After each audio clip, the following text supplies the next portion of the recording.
Hello everyone, good morning. कैसे हैं आप सभी लोग? आपके नए program current affairs at one place में बहुत बहुत स्वागत है। अब ये नया क्यों है? क्योंकि आप लोग आईएएस पीसीएस सभी की तैयारी कर रहे हैं, सब कुछ है और करंट अफेयर को आप इतना हल्का नहीं ले सकते। और इसीलिए मैंने आप लोगों के लिए यह प्रोग्राम आज सुबह 7 बजे से रखा है, जिससे कि सुबह सुबह इस काम को कंप्लीट कर लिया जाए और बेहतर तरीके से जब एक काम कंप्लीट हो जाता है तो पूरे दिन बाकी चीजें हम कंप्लीट कर सकते हैं। हमारे पास पूरा समय है।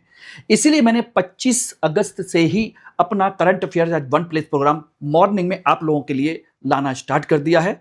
और इसमें कुछ और भी इंटरेस्टिंग चीजें मैंने आप लोगों की है, जैसा कि मैंने कमिटमेंट किया था कि UPSC 2027-28, UP PCS, state PCS, Jharkhand और बीपीएससी, तमाम तरह के स्टेट पीसीएस के लिए इसमें सभी कुछ है। इसके अलावा आप और भी एग्जाम को अगर टारगेट करना चाहते हैं तो इसमें आपको कहीं इधर उधर भटकने की आवश्यकता नहीं है। मैं मनोज कुमार आप लोगों के लिए एक ही जगह पर सारे करंट अफेयर को कंपाइल करके आपको डिस्कस करने जा रहा हूं।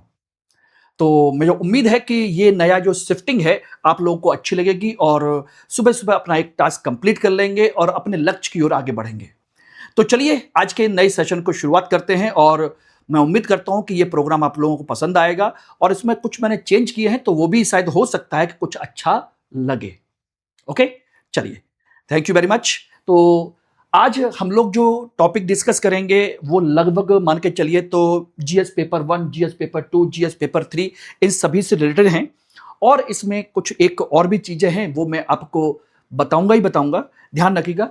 इसमें जैसे थिक्से मठ है, ओणम पर्व है, विदेश यात्राओं के लिए राजनीतिक मंजूरी है, राष्ट्रीय वित्तीय रिपोर्टिंग प्राधिकरण, बाल चिकित्सा औषधि है, राष्ट्रीय पशु रोग को लेकर के है, आईएनएस मंगरोल है, अपस्ट्रीम सोलर मैन्युफैक्चरिंग है, पीएम आशा योजना है, या आपका नरवेल टास्क है। ये तमाम तरह के ऐसे मुद्दे हैं। इसमें एक मुद्दा आपको मैं डेली एक ऐसा टॉपिक कवर कराऊंगा जो आप लोगों के लिए रियली में आउटस्टैंडिंग होगा। कोशिश करूंगा कि उसका बेहतरीन तरीके से आपको काम चल जाए। ओके, लेकिन इस क्लास के लिए आप लोगों को मेरे साथ कनेक्ट होना पड़ेगा। इसकी पीडीएफ और तमाम सारी चीजों के लिए ये है आपका टेलीग्राम ग्रुप, जिस पर आप मुझे स्कैन करके ज्वाइन कर सकते हैं। और ये मेरा इंस्टाग्राम है और ये मेरा छोटा सा एक इंट्रोडक्शन है जिसको आप लोग जानते भी हैं। My self Manoj Kumar, UPPCS selected, 3 times IAS interview faced, 17 years plus teaching experience. और इस समय आप मुझे यहां पर कांटेक्ट कर सकते हैं। और बाकी तो आप लोग जानते हैं, स्टडी आईक्यू में पिछले 4 साल से कंटिन्यू हिस्ट्री, ऑप्शनल और इकोनॉमी में पढ़ा ही रहा हूं। तो जुड़े रहिए मेरे साथ, ठीक है।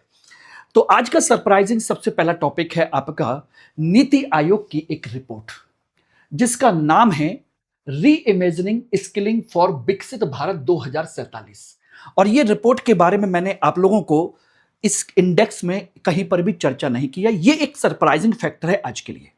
तो पहला तो आपको यह पता होना चाहिए कि हमारी इस नीति आयोग की रिपोर्ट का नाम क्या है, उसकी थीम क्या है और इसमें किस चीज पर बात की गई है। भारत के कौशल विकास पारिस्थितिकी तंत्र को एक नई दिशा देने वाला व्यापक दृष्टिकोण, ये रहा। तो ध्यान रखिएगा। अब इसमें क्या क्यों महत्वपूर्ण है, क्योंकि इसमें 2047 तक भारत को विकसित बनाने का लक्ष्य रखा गया है। इसमें बदलती टेक्नोलॉजी, उद्योग और वैश्विक रुझानों के अनुरूप कौशल रणनीति की आवश्यकता पर बल देने की बात की गई है।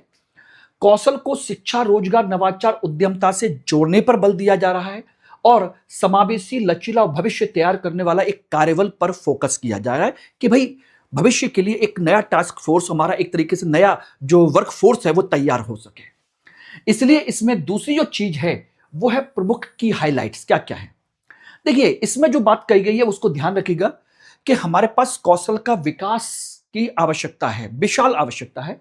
2030 तक हमें लगभग 90 मिलियन नए युवा कौशल प्रशिक्षण युक्त लोगों की आवश्यकता होगी।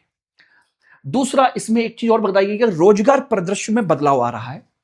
लगभग 65% बच्चे ऐसे हैं जो रोजगार में जाएंगे जो आज मौजूद ही नहीं है, मतलब रोजगार में है ही नहीं।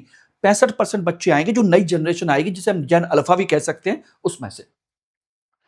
तीसरा, इसमें डिजिटल टेक्नोलॉजी का प्रभाव की बात की गई है कि AI, automation, green jobs, digital economy की कौशल मांग को बदल रहे हैं। ये तीसरे मुद्दे पर चर्चा है। चौथा, बात की गई है जनसंख्या शक्ति। युवा आबादी हमारी सबसे बड़ी ताकत है, सही कौशल से बनेगी वैश्विक नेतृत्व की क्षमता। इस पॉइंट को ध्यान से सुनिएगा, इसका एक एक पॉइंट आपके लिए बहुत इंपॉर्टेंट है, बहुत बहुत इंपॉर्टेंट है। इसकी मैं आपको अलग से इसकी पीडीएफ में आपको दे दूंगा। अगर इस पर छोटा दिख रहा है तो कोई दिक्कत नहीं है, अलग से टेलीग्राम ग्रुप में इसको मैं शेयर कर दूंगा प्रॉपर पिक्चर फॉर्म में। महिला सहभागिता बढ़ाने की आवश्यकता पर बल दिया गया है और एमएसएमई और अनौपचारिक क्षेत्र की भूमिका पर बल दिया गया है। Micro small and medium enterprises और आपके ये जो है अनौपचारिक जो है उस सेक्टर पर, अनऑर्गेनाइज सेक्टर कह सकते हैं, अनऑफिशियल कह सकते हैं। तीसरा है, इसमें बताया गया है कि प्रमुख चुनौतियां कौन कौन सी हैं। कौशल प्रशिक्षण और गुणवत्ता की प्रासंगिकता का अभाव है हमारे यहां। उद्योग, शिक्षा, कौशल संस्थाओं के बीच एक कमजोर तालमेल है, इंडस्ट्री, एजुकेशन और स्किल के बीच में बताएंगे। ग्रामीण, शहरी और औपचारिक अनौपचारिक क्षेत्रों के बीच में अभी भी बहुत बड़ा गैप है, ये प्रमुख चैलेंजेस बताए गए हैं। महिलाओं, दिव्यांगों, कमजोर वर्गों की कम भागीदारी है अभी भी। भविष्य के लिए कौशल को तैयार करने का अभाव है। कौशल डेटा प्रमाणन मानकीकरण में विखंडन की समस्या है। और ये जब उन्होंने चुनौतियां बताई हैं तो इसके साथ उन्होंने आपके कई महत्वपूर्ण सुझाव भी दिए हैं। मांग आधारित कौशल पारिस्थितिकी तंत्र को विकसित करना, जैसी डिमांड है उसी तरह का स्किल डेवलप करके हमें उसको फुलफिल करना होगा, ये उनकी पहली सिफारिश है। दूसरी है शिक्षा, कौशल और रोजगार का एकीकरण, यानी कि एजुकेशन, स्किल और एम्प्लॉयमेंट को इंटरकनेक्ट करना है, यह ध्यान रखिएगा। तीसरा, भविष्य का कौशल, भविष्य के लिए, आने वाले समय के लिए हमें नए स्किल को डेवलप करना होगा, जैसे एआई है, डाटा है, रोबोटिक्स है, साइबर सिक्योरिटी है, ग्रीन स्किल्स है, इन पर फोकस करना पड़ेगा। और समावेशी और लचीला कौशल तंत्र, यानी कि हमें इंक्लूसिव और कह सकते हैं कि एक फ्लेक्सिबल जो स्किल सिस्टम है उसको डेवलप करना होगा, जिसमें एससी, एसटी, माइनॉरिटीज के, ग्रामीण युवाओं के, महिलाओं और दिव्यांगों को विशेष तौर पर समावेशी विकास के अंतर्गत शामिल करना होगा। Technology enabled skill develop system को करना होगा, स्किल सिस्टम को डेवलप करना होगा। यस, जो टेक्नोलॉजी बेस्ड हो, ऐसा नहीं कि खाली छोटा मोटा काम धंधा सिखा दिया, ट्रेनिंग दे दी, नहीं, बाकायदा डिजिटल प्लेटफॉर्म, एआई आधारित पर्सनलाइज लर्निंग पर और मजबूत गवर्नेंस और वित्त पोषण मॉडल को अपनाना होगा। ये उन्होंने प्रमुख सिफारिशें इसमें दी हैं और इससे उन्होंने कहा है कि इससे हमें अपेक्षित परिणाम मिल सकते हैं, जैसे 2047 तक विश्व स्तर पर प्रतिस्पर्धी, कौशल संपन्न और उत्पादक भारत हमको मिल सकता है 2047 तक। रोजगार, उद्यमता, नवाचार में वृद्धि हो सकती है। समावेशी विकास, सामाजिक आर्थिक परिवर्तन को बढ़ावा देना है। आत्मनिर्भर और विकसित भारत 2047 के लक्ष्य को हासिल करना है। तो ये एक कंसेप्ट है जो उन्होंने अपनी थीम में बताया, लेकिन इसमें कुछ इंपॉर्टेंट की पॉइंट्स भी उन्होंने बताए हैं, की फिगर जिनको आप लोगों को जान लेना चाहिए। मजेदार है, जिस पर मैंने एक शॉर्ट भी बनाया, आप लोगों को अगर ध्यान से देखोगे तो पता चल जाएगा। इसमें उन्होंने बताया कि youth not in education, work और ट्रेनिंग, नीट। नीट का फुल फॉर्म पता है? मेडिकल की तैयारी करने वाले छात्रों को नहीं कहा गया है नीट का एग्जाम वगैरह का कंसेप्ट ना हो। Not in education, employment and training, यानी कि ऐसा युवा जो ना तो पढ़ रहा है, ना रोजगार में है, ना कोई स्किल की ट्रेनिंग ले रहा है। ऐसे लगभग 8.7 करोड़ लोग हैं भारत में, युवा हैं, जिनकी उम्र 15 से लेकर के 29 के बीच में है। यह नीति आयोग ने बताया है कि लगभग 8.7 करोड़ लोग ना पढ़ रहे हैं, ना ट्रेनिंग ले रहे हैं, ना कोई रोजगार कर रहे हैं, ऐसे लोग हैं। दूसरा, उन्होंने कहा एक और भी चीज, महत्वपूर्ण चीज, कि 8.25% ऐसे युवा हैं जिनकी ग्रेजुएशन की डिग्री के अकॉर्डिंग उनको जॉब मिल गया है। Yes, only this year graduates are employed in relevant roles, otherwise बाकी जो बचे हुए हैं 90 कितना 1.75% ऐसे ग्रेजुएट हैं जिनके पास कोई जॉब नहीं है according to your graduation degree, यानी कि वो ग्रेजुएशन की डिग्री उनके जॉब के साथ मैच ही नहीं कर रही है, उनके पास स्किल नहीं है, यानी कि डिग्री से कोई जॉब नहीं मिल रही, ये भी उन्होंने बताया। Secondary school offering vocational subject, यानी कि 12 में से केवल एक है जो उनको 12th क्लास के लेवल तक उनको वोकेशनल एजुकेशन की सुविधा दे रहा है, मात्र सोचिएगा, न्यू एजुकेशन पॉलिसी के अकॉर्डिंग 12 में से केवल एक।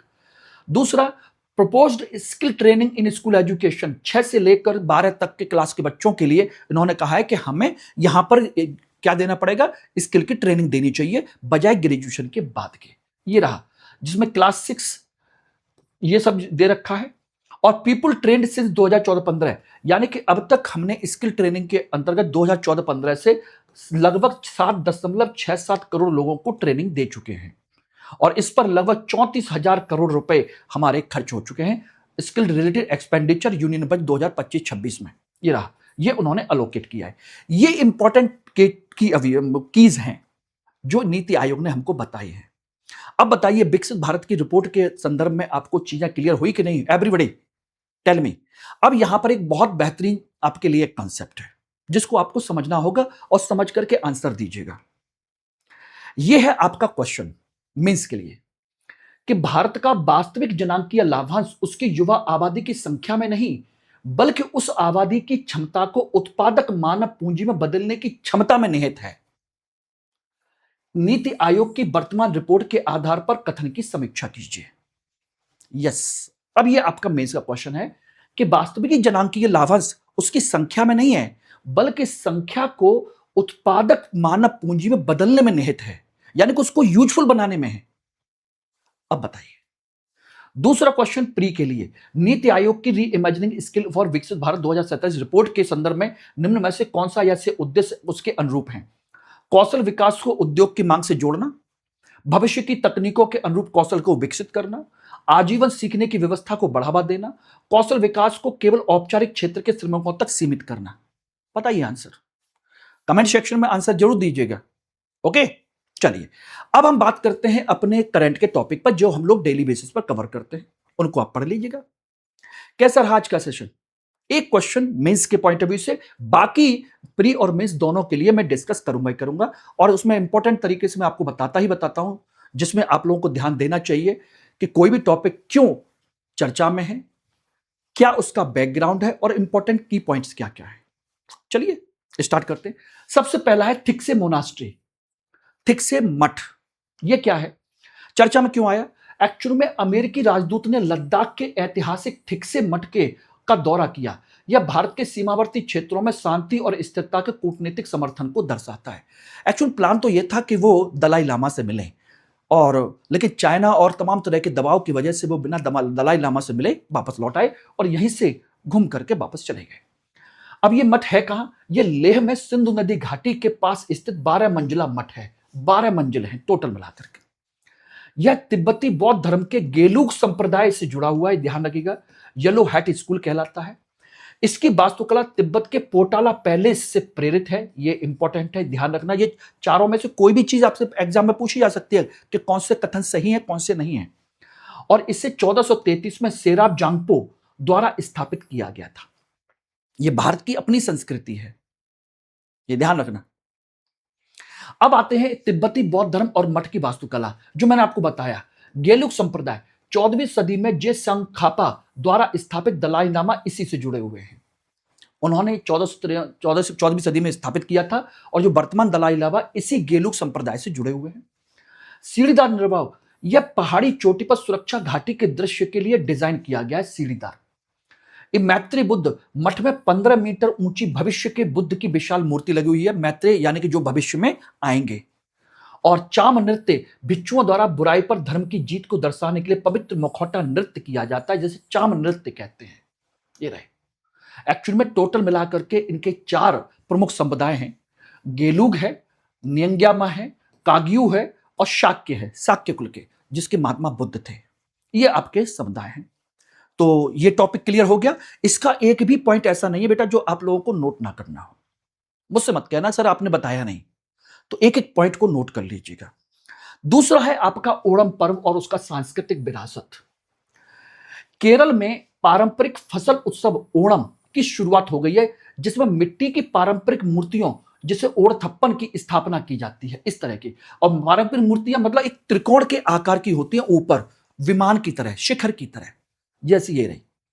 और ये जो ओणम नृत्य है 10 दिनों तक चलने वाला त्योहार है। मलयालम कैलेंडर के पहले महीने चिंगम अगस्त सितंबर मनाया जाता है। ये ध्यान रखना, मलयालम कैलेंडर के अंदर है। यह अथम मतलब नक्षत्र से शुरू होकर के थिरुवोनम के दिन संपन्न होता है। अथम नक्षत्र से लेकर के थिरुवोनम तक होता है। यह धान और नारियल की प्रचुरता का उत्सव मनाया जाता है। यह भी हमारे आर्ट एंड कल्चर का एक टॉपिक हो गया। और ये जो देख रहे हैं ये बेसिकली आपका एक कंसेप्ट है पौराणिक कथा का, भगवान विष्णु के वामन अवतार से जुड़ा हुआ है। और इसमें न्यायप्रिय असुर राजा महाबली की कहानी है, जिसने कहा था कि जो आप मांगोगे मैं दे दूंगा, 3 पग जमीन दे दो, ओके। तो बोले तीसरा पग मेरे सर पर रख लीजिए। वही असुर राजा महाबली की कहानी से जुड़ा हुआ है। दूसरी तीसरी शताब्दी के संगम साहित्य में मदुरै कांची में भी इसका वर्णन है। ये रहा मदुरै कांची, जो संगम साहित्य की किताब है, उसमें इसका जिक्र किया हुआ है। ओणथप्पन, ये चिकनी मिट्टी के पिरामिड भगवान बामन और महाबली के प्रतीक होते हैं, जो मैंने आपको बताया था तिगने। इसी समय देखिए एक पुलिकली नृत्य होता है, जिसमें बाघ का मुखौटा पहन करके नृत्य किया जाता है, पुलिकली नृत्य कहते हैं। इसी में बल्लम काली एक नौका दौड़ होती है, भयंकर, बहुत तेज होती है, पतली सी नाव होती है, ये होती है जिसे बल्लम काली कहते हैं। एक पुकलम होता है, जो बाकायदा जमीन पर हम बना करके इसको तैयार करते हैं धार्मिक उत्सव के तौर के लिए। और उड़ सद्या, जो इनका भोजन होता है केले के पत्ते पर वहीं पकाया जाता है, कच्ची मिट्टी के बर्तनों और तमाम सारी चीजों में उसको किया जाता है। ये रहा। तो यह त्योहार जाति पात के भेदभाव से मुक्त एक समता मूलक समाज की प्राचीन कल्पना का प्रतीक है।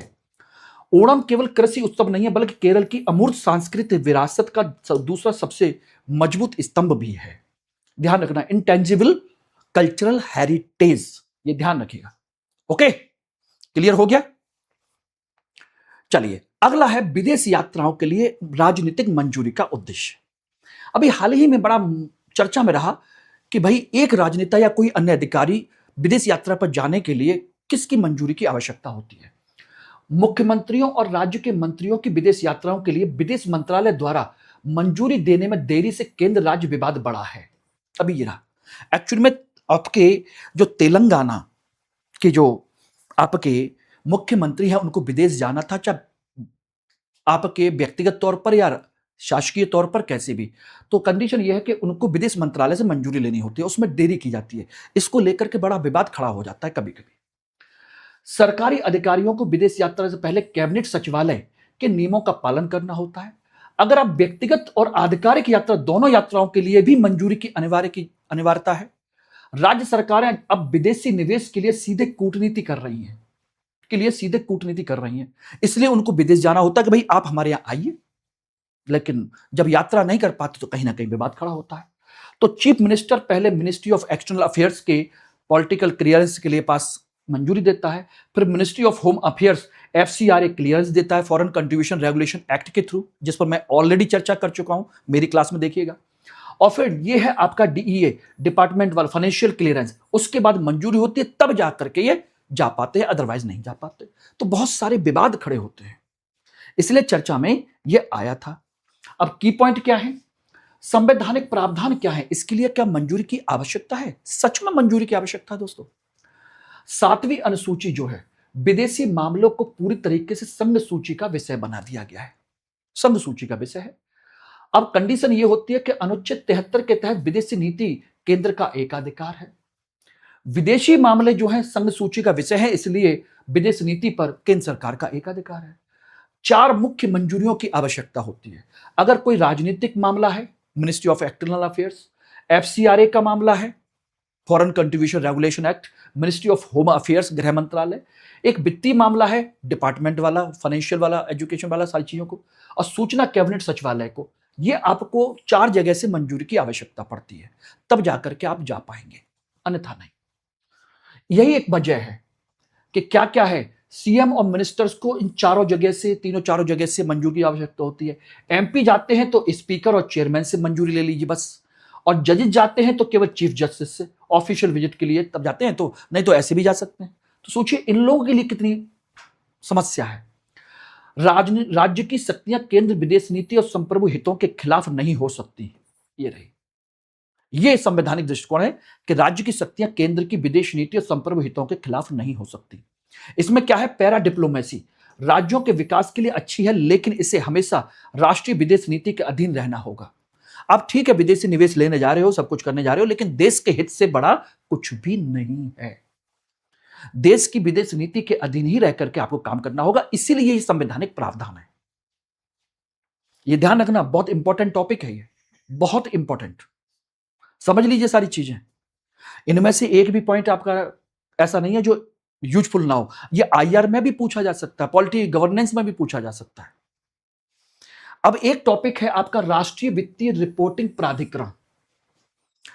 नेशनल फाइनेंसिंग रिपोर्टिंग अथॉरिटी, ये क्या है? अभी इस पर चर्चा हुई थी दोस्तों। और दोस्तों एक चीज और ध्यान रखिएगा, आज से मैंने सुबह शुरू किया है तो इसका मतलब ये नहीं है कि आप इसको इग्नोर कर दें। इसके नोट्स बनाइए, प्रॉपर तरीके से पढ़िए। और यहां पर मैं आपको 10 जगह से कंपाइल करके एक ही जगह पर दे रहा हूं, current affairs at one place.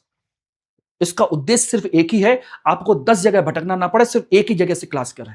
एक ही जगह पर अपने नोट्स बनाइए, कंप्लीट करिए डेली के डेली, कहीं भटकने की आवश्यकता ही नहीं है माय डियर। इसमें द हिंदू भी है, इंडियन एक्सप्रेस भी है, पीआईपी भी है, मिंट भी है, और भी कई सारी डाउन टू अर्थ जैसी बहुत सारी वेबसाइट और इंपॉर्टेंट आर्टिकल्स भी हैं। अभी तो हम लोगों ने धीरे धीरे शुरुआत की है, अभी इसको बहुत लंबा, बहुत आगे जाना है दोस्तों। ये प्रोग्राम एक ऐसा प्रोग्राम बनाऊंगा मैं जिससे आपको प्री या मेंस का कोई भी टॉपिक आपकी रेंज से बाहर ना जाए, चाहे वो आईएएस का हो, चाहे पीसीएस का हो, चाहे किसी भी एग्जाम का क्यों ना हो। करंट अफेयर मतलब मनोज सर की ये क्लास, इससे बाहर नहीं जाना चाहिए, ठीक है ना? आप लोग सपोर्ट करोगे तो डेफिनेटली ये बहुत अच्छा प्रोग्राम जाएगा और मुझे करने के लिए मोटिवेशन मिलेगा। इसलिए जिन लोगों ने अभी तक इसको सब्सक्राइब नहीं किया, सब्सक्राइब करिए, लाइक जरूर किया कीजिए, और जितना हो सके इसको ज्यादा से ज्यादा लोगों तक शेयर कीजिए, ठीक है ना? चलिए अगले टॉपिक पर बढ़ते हैं। एनएफआरए। एनएफआरए बेहतर वित्तीय रिपोर्टिंग इकोसिस्टम विषय पर आईसीएआई के साथ मिलकर अहमदाबाद में अपना छठा आउटरीच कार्यक्रम पूरा किया है। एनएफआरए एक इंडिपेंडेंट ओवरसाइट है, और किसके साथ मिलकर के? आईसीएआई प्रोफेशनल प्रैक्टिस के साथ मिलकर के इन्होंने काम किया है।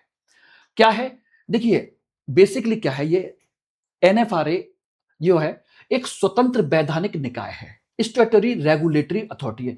इसे कंपनी अधिनियम 2013 की धारा 132 के तहत 2018 में बनाया गया था। इसका उद्देश्य था ऑडिट फर्मों की गुणवत्ता को बढ़ाना और धोखाधड़ी करने से रोकना। जितनी भी फर्में ऑडिट होती हैं उन सब की। सत्यम और आईएल एंड एफएस जैसे घोटालों के बाद इसकी स्थापना की गई थी। सत्यम घोटाला, जिसमें आपको पता हो कि एक इंटरनेट कैफे को लेकर के, सोचिए कितना बड़ा सत्यम कैफे का कंसेप्ट आया था, बहुत बड़ा घोटाला हुआ था, रियल एस्टेट में पैसा लगा दिया था बहुत बड़ा। तो वही उसी के बाद किया गया। अब एनएफआरए की शक्तियां, उसका कार्यक्षेत्र क्या है? देखिए इससे इंडिपेंडेंस है, स्वतंत्र निकाय है जो ऑडिटर्स की जांच करता है। नंबर एक, विशेषाधिकार क्या है? यदि एनएफआरए जांच शुरू करता है तो आईसीएआई दखल नहीं दे सकता, पहली बात। दूसरा, ऑडिटर्स पर यह भारी जुर्माना लगा रहा, 10 साल के लिए प्रतिबंधित करने की शक्ति भी इसके पास है, एनएफआरए के पास। दोनों के अंतर समझ लीजिएगा। और वहीं से आईसीएआई पहले आईसीआई खुद ऑडिटर्स की जांच करता था, अब नहीं करता, अब वो भी करता है। अब इसका ध्यान शिक्षा, पेशेवर मानकों, छोटी गैर लिस्टेड संस्थाओं पर केंद्रित है। यानी कि अब आईसीएफ जो आपका ये जो है एनएफआरए लिस्टेड बड़ी कंपनियों, बैंकों, गैर बड़ी गैर लिस्टेड कंपनियों 500 करोड़ से उनकी जांच करता है। ये बड़ी बड़ी कंपनियों की, उनकी ऑडिटिंग की भी जांच करता है। तो ये है इसका एक कंसेप्ट। तो हो सकता है आपसे एनएफआरए पर क्वेश्चन बना लिया जाए प्री के लिए। अब एक इंपॉर्टेंट टॉपिक है, साइंस एंड टेक्स रिलेटेड है, ध्यान रखना। जीएस पेपर 2 और जीएस पेपर 3 दोनों से मिला हुआ है। हमारे देखा जाए तो हेल्थ पॉलिसी से जुड़ा हुआ है, सोशल जस्टिस का एक टॉपिक है।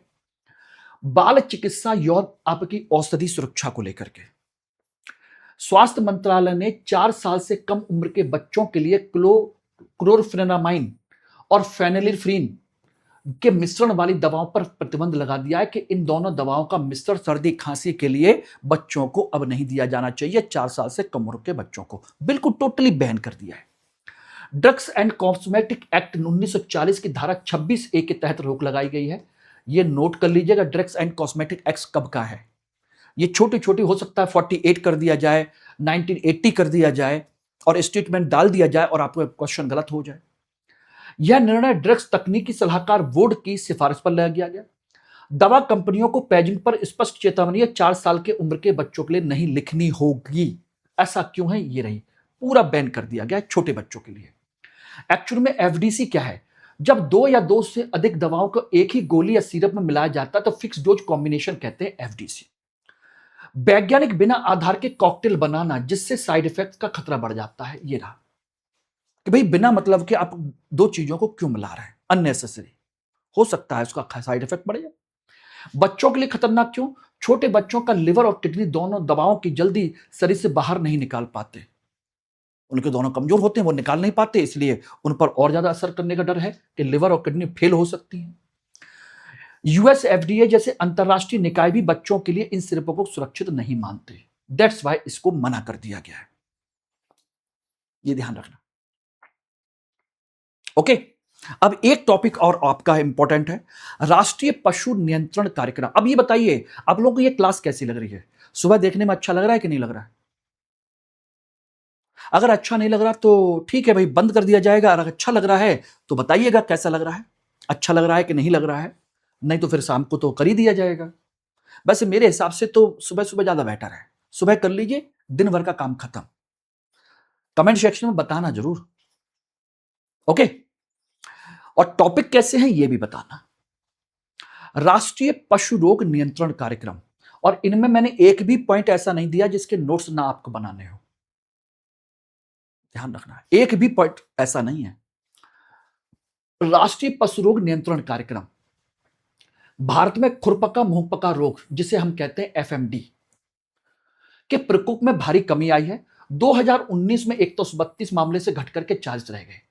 सरकार ने एनएडीसीपी की प्रगति रिपोर्ट जारी की है, ये रही।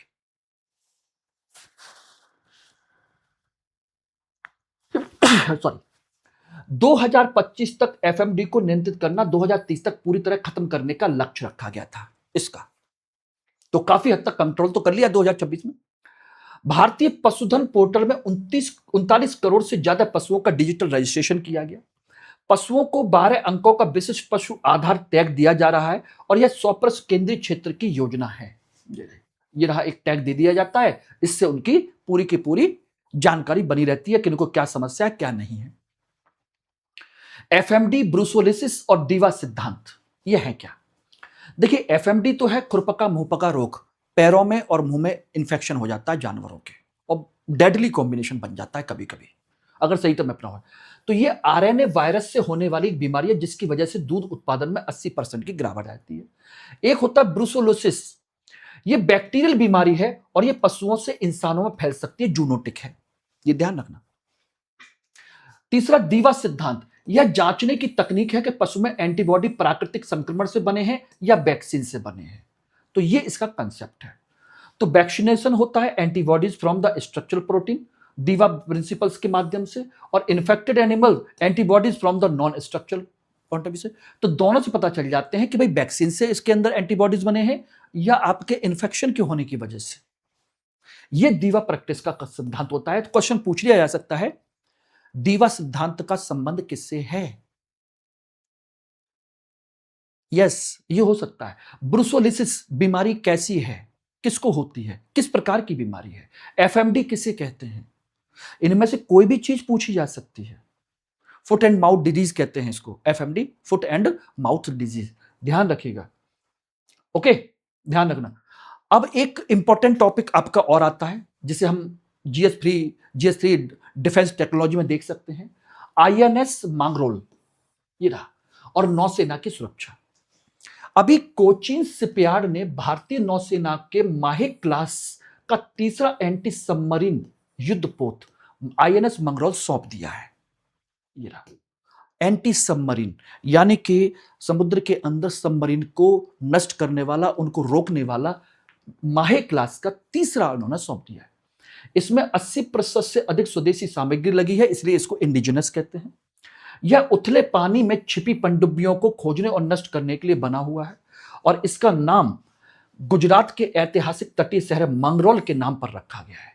इसी तरह का मैंने एक और आपको बताया था, उतले पानी में यानी समुद्र तट के किनारे पर जो उतला पानी होता है, जहां पनडुब्बियां छुपी रहती हैं और बड़े जो जहाज होते हैं समुद्र के अंदर होते हैं, वो इनको डिटेक्ट नहीं कर पाते, उनके लिए बनाया गया ये रहा, उतले पानी के लिए।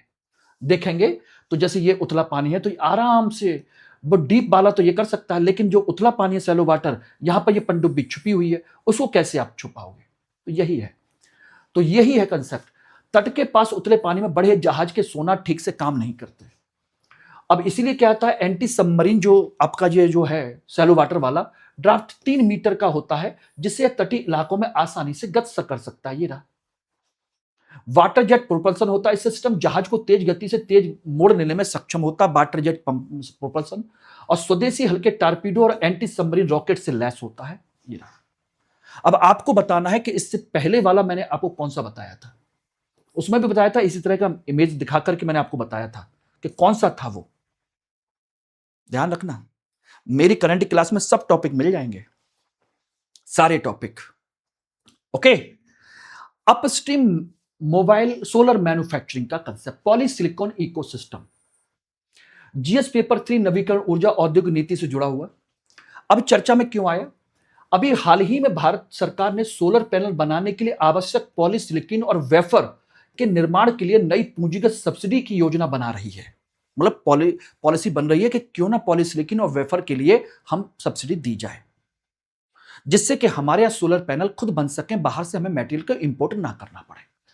भारत का सोलर मॉडल बनाता है लेकिन कच्चे माल के लिए पूरी तरह आयात पर निर्भर है। ये इंपॉर्टेंट है, यही हमारी सबसे बड़ी समस्या भी है।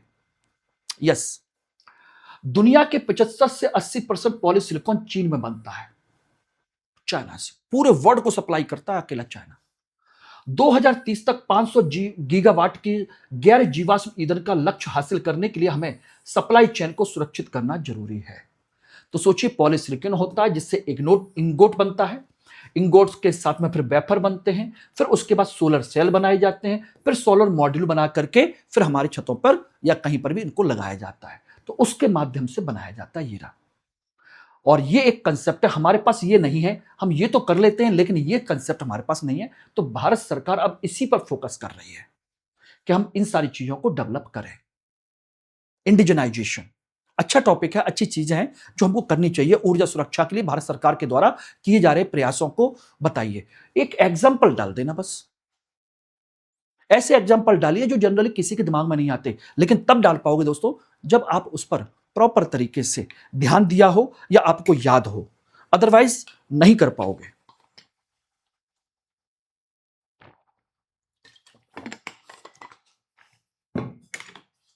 ओके एवरीबॉडी, चलिए अब इसके इंपॉर्टेंट की पॉइंट्स और देख लेते हैं क्या है।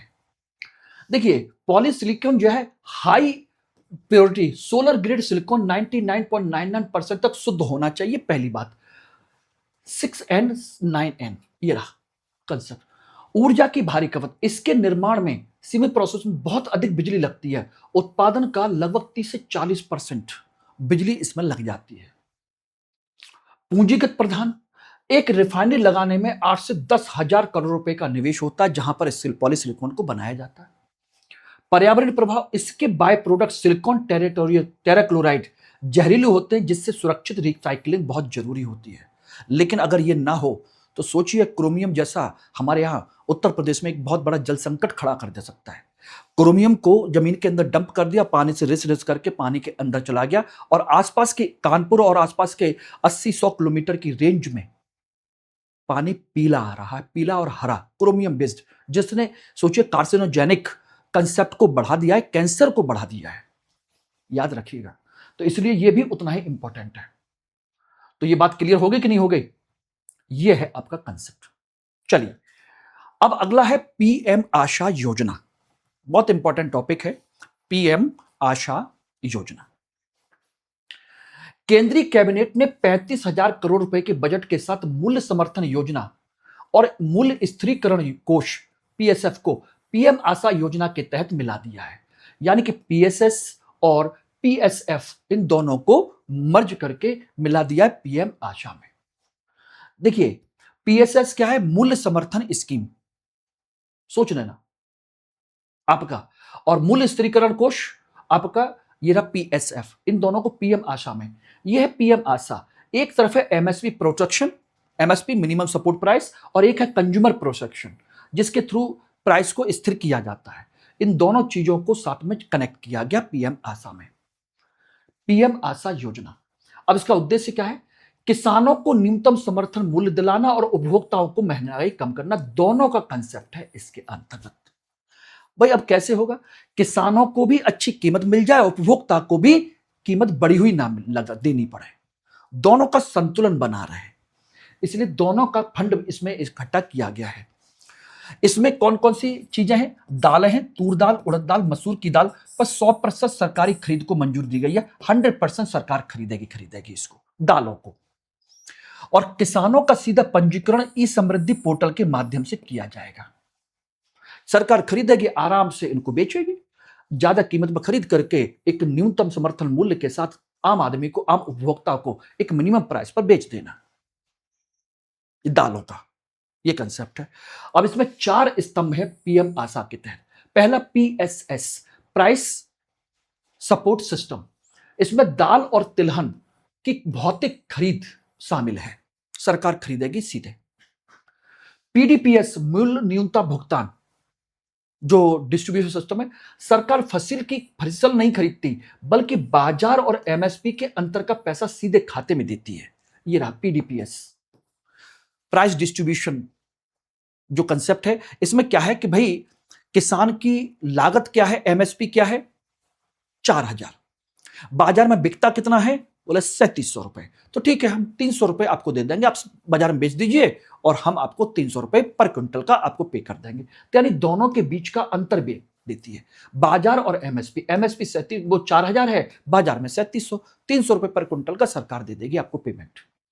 एक है पीपीएसएस, निजी खरीद पायलट। निजी कंपनियों को एमएसपी पर फसल खरीदने के लिए प्रोत्साहित किया जाता है कि भाई आइए खरीदिए, हम आपको सपोर्ट कर रहे हैं, आइए ना। एक तीसरा ये रहा। चौथा है एमआईएस पीएसएफ, खराब होने वाली फसलों जैसे प्याज, टमाटर, इनको भारत ब्रांड के तहत उपभोक्ताओं को सस्ती आपूर्ति की जाती है। खराब होने वाली फसलों को सीधे इन सारी चीजों को जल्द से जल्द भारत ब्रांड के तहत सारी चीजों को सप्लाई करना, ये कंसेप्ट और रखा गया है। तो ये है पीएम आशा के 4 पॉइंट। एक, कुछ चीजों को, दालों को, तिलहन को सरकार खुद खरीदती है। कुछ चीजों को बाजार के अंतर के आधार पर भुगतान कर देती है किसानों को। तीसरी, एमएसपी पर प्राइवेट सेक्टर खरीदने के लिए कहती है। और जो खराब होने वाली फसलें हैं और भारत ब्रांड की जो चीजें हैं, उनको उपभोक्ताओं को सस्ती आपूर्ति करने के लिए कहा जाता है, भाई कर दीजिए इसको, हम आपको साथ देने के लिए तैयार हैं। तो ये है। और एक इंपॉर्टेंट टॉपिक और भी है आज का, वो है नरवेल टस्क। देखेंगे एक व्हेल है जिसके आगे एक बहुत बड़ी क्या लगी हुई है, सूंड टाइप की, दांत टाइप का, टस्क कहते हैं। और आर्कटिक जीव, अध्ययन से पता चला है कि आर्कटिक जीव नरवेल के सींग में एक अनोखी विरोधी डबल स्पाइरल संरचना होती है, काउंटर हेलिकल होती है। ये इन्होंने रिसर्च किया और ये जनरली पाई जाती है आर्कटिक रीजन में। अब ये क्या है? इसे समुद्र का यूनिकॉर्न कहा जाता है, क्योंकि बिल्कुल ऐसे ही घोड़े, जिस घोड़े के माथे पर सिंग होता है उसको यूनिकॉर्न कहते हैं, इसको हम यहां कह रहे हैं। इसका सिंग वास्तव में एक लंबा बाहर निकला हुआ बाया बाया कैनाइन का दांत होता है, यानी कि इसके अंदर से कैनाइन का दांत होता है। वो सोचिएगा, इंपॉर्टेंट है कि नहीं। यह केवल आर्कटिक महासागर जमे हुए पानी में पाए जाती है ये प्रजाति, और IUCN स्टेटस में कम से कम चिंता का कंसर्न है। ये बहुत ज्यादा, क्योंकि उस जगह पर इनको मारना करना या इनकी हंटिंग करना इतना पॉसिबल होता नहीं है, और ये जनरली आती भी नहीं पकड़ में, तो इसलिए ज्यादा चिंता वाली बात नहीं है कुल मिलाकर के। एक्चुअल टस्क की संरचना को लेकर के पर्यावरणीय महत्व क्या है? देखिए, बाही परत, जो बाहरी परत होती है बाई, और अंदर की परत दाई घूमती है, जिससे ये टूटने से बचता है और सीधा बढ़ जाता है। इस तरीके से इसके अंदर लेयर होती हैं, यूं करके यूं घूमती हैं दोनों अलग अलग, वो आगे बढ़ती हैं। एक दांत में 1 करोड़ से ज्यादा नर्व्स होती हैं जो पानी के तापमान और खारेपन को मापती हैं। यस, सेंसरी ऑर्गन 1 करोड़ से ज्यादा। डाइविंग क्षमता, यह शिकार के लिए 1500 मीटर की गहराई में गोता लगा सकती हैं, 1.5 किलोमीटर तक। यस, क्लाइमेट रिकॉर्ड, इसके दांत के विकास की परतें आर्कटिक जलवायु परिवर्तन के दशकों पुराना इतिहास है। दशकों पुराना इतिहास आर्कटिक का, कि कैसे इनका डेवलपमेंट हुआ, इससे यह पता चलता है कैसे कैसे इनके अंदर ये चीजें चेंज हुई, क्योंकि ये प्रारंभ से नहीं है। यस, ये है आपका कंसेप्ट। तो यह प्रजाति साइट्स के अपेंडिक्स 2 में शामिल है, ताकि दांत की तस्करी रोकी जा सके। लोग इनके दांत की तस्करी तो करते ही करते हैं, इंसान तो इंसान है भाई, वो कुछ भी कर सकता है। तो बताइए आज का ये सेशन आप लोगों को कैसा लगा? उम्मीद है कि अच्छा लगा होगा। और इसमें एक मैंने जो नया प्रयोग किया, एक इंपॉर्टेंट टॉपिक को पूरा मेंस के हिसाब से, प्री के हिसाब से डिटेल में डिस्कस करके, प्री और मेंस के क्वेश्चन दे करके, मैं उम्मीद करूंगा कि आप लोगों को अच्छा लगेगा, सपोर्ट करेंगे तो और बेहतर करने का मौका मिलेगा। Thank you very much. Have a nice day all of you, enjoy. मिलते हैं शाम को एक नए प्रोग्राम के साथ में।